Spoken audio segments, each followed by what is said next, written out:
शांति। Good morning मित्रों, कैसे हो? होली तो खूब मनाई। आज तो धुरिया है। चलो सुने आज की कहानी।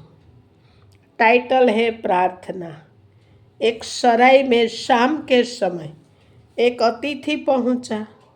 सराय में पहुंचते ही उसने एक बड़ी मार्मिक और दुख भरी आवाज सुनी।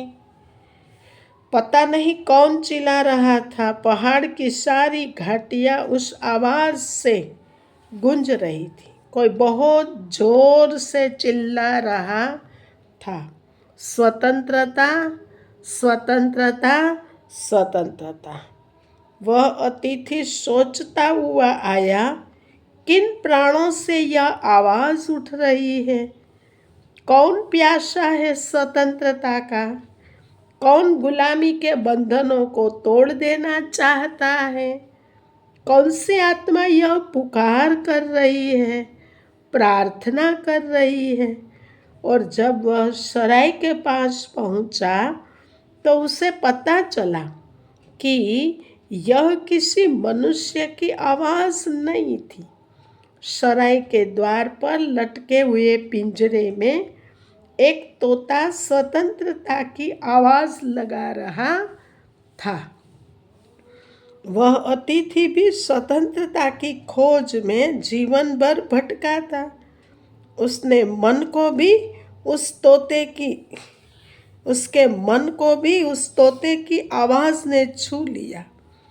रात को जब वह सोया तो उसने सोचा, क्यों नहीं मैं इस तोते को के पिंजरे को खोल दूं, ताकि वह मुक्त हो जाए, ताकि इसकी प्रार्थना पूरी हो जाए। अतिथि उठा। सराय का मालिक सो चुका था। पूरी सराय सो गई थी। तोता भी निद्रा में था। उसने तोते के पिंजरे का द्वार खोला। पिंजरे का द्वार खोलते ही तोते की नींद खुल गई।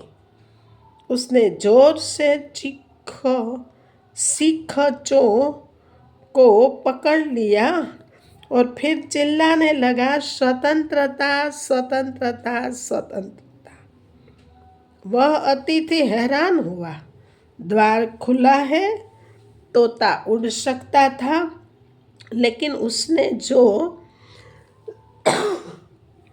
सीखचों को पकड़ रखा था, उड़ने की बात तो दूर, वह शायद द्वार खुला देखकर घबरा गया, कहीं मालिक न जाग जाए।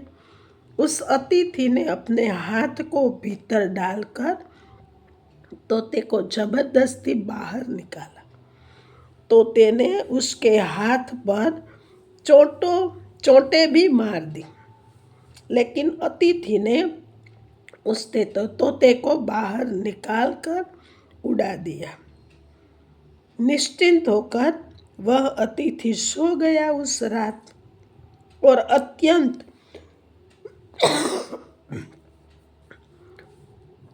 आनंद से भरा हुआ। एक आत्मा को उसने मुक्ति दी थी। एक प्राण स्वतंत्र हुआ था।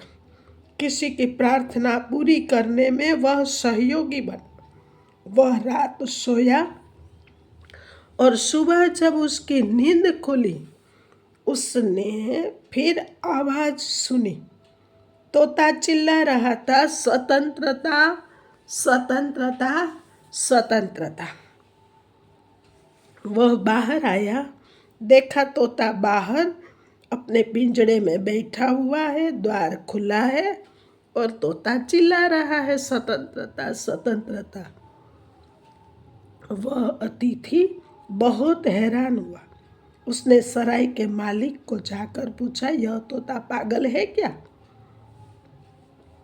रात मैंने उसे मुक्त कर दिया था। यह अपने आप पिंजरे में वापस आ गया है और फिर चिल्ला रहा है, स्वतंत्रता, स्वतंत्रता। सराय का मालिक कहने लगा, तुम भी भूल में पड़ गए। इस सराय में जितने मेहमान ठहरते हैं सभी इसी भूल में पड़ जाते हैं। तोता जो चिल्ला रहा है वह उसकी अपनी आकांक्षा नहीं, सिखाया हुआ शब्द है। तोता जो चिल्ला रहा है वह उसकी अपनी प्रार्थना नहीं है, सिखाए हुए शब्द है, यांत्रिक शब्द है।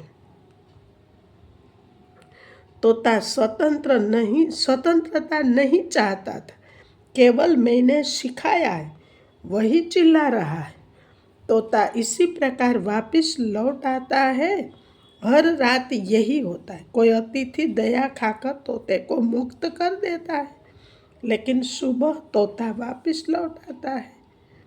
क्या हम सब लोगों की भी स्थिति यही नहीं है? क्या हम सब भी जीवन भर नहीं चिल्लाते हैं, मोक्ष चाहिए, स्वतंत्रता चाहिए, सत्य चाहिए, परमात्मा चाहिए, शांति चाहिए, मुक्ति चाहिए, लेकिन देखते हैं कि हम चिल्लाते तो जरूर हैं, लेकिन हम कहीं उन्हीं शिक्षकों को पकड़ के हुए बैठे रहते हैं जो हमारे बंधन हैं। हम चिल्लाते हैं मुक्ति चाहिए, और हम उन्हीं बंधनों की पूजा करते रहते हैं जो हमारा पिंजड़ा बन गया है, हमारा कारागृह बन गया है। कहीं ऐसा तो नहीं है कि यह मुक्ति की प्रार्थना भी सिखाई गई प्रार्थना हो, यह हमारे प्राणों की आवाज़ ही न हो। अन्यथा कितने लोग स्वतंत्र होने की बातें करते हैं, मुक्त होने की, मोक्ष पाने की, प्रभु को पाने की, लेकिन कोई पाता हुआ दिखाई नहीं पड़ता है। अगर वास्तव में दिल से अंतर आत्मा की आवाज़ है कि हमें यह सभी चाहिए, शांति, मुक्ति, स्वतंत्रता